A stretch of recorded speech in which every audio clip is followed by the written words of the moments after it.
ముఖ్యంగా మనం రాష్ట్రంలో ఈరోజు చూస్తున్నటువంటి పరిస్థితులు, గతంలో బీఆర్ఎస్ పార్టీ అవినీతి పైన అనేక పోరాటాలు చేసినాం. ఈ రాష్ట్రం పెద్ద ఎత్తున అప్పుల్లో కూరుకుపోయిందని చెప్పినాం.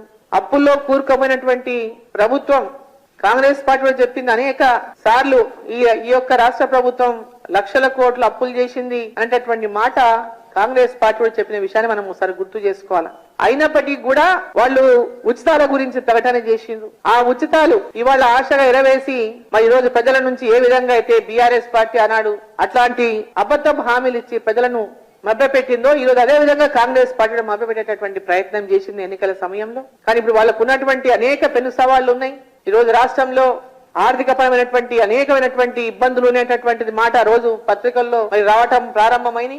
మరి దీన్ని సాకుగా చూపి కాంగ్రెస్ పార్టీ వారు ఇచ్చినటువంటి హామీలను ఎట్టి పరిస్థితుల్లో కూడా పక్కదారి పట్టియొద్దని చెప్పి నేను కోరుతా ఉన్నా.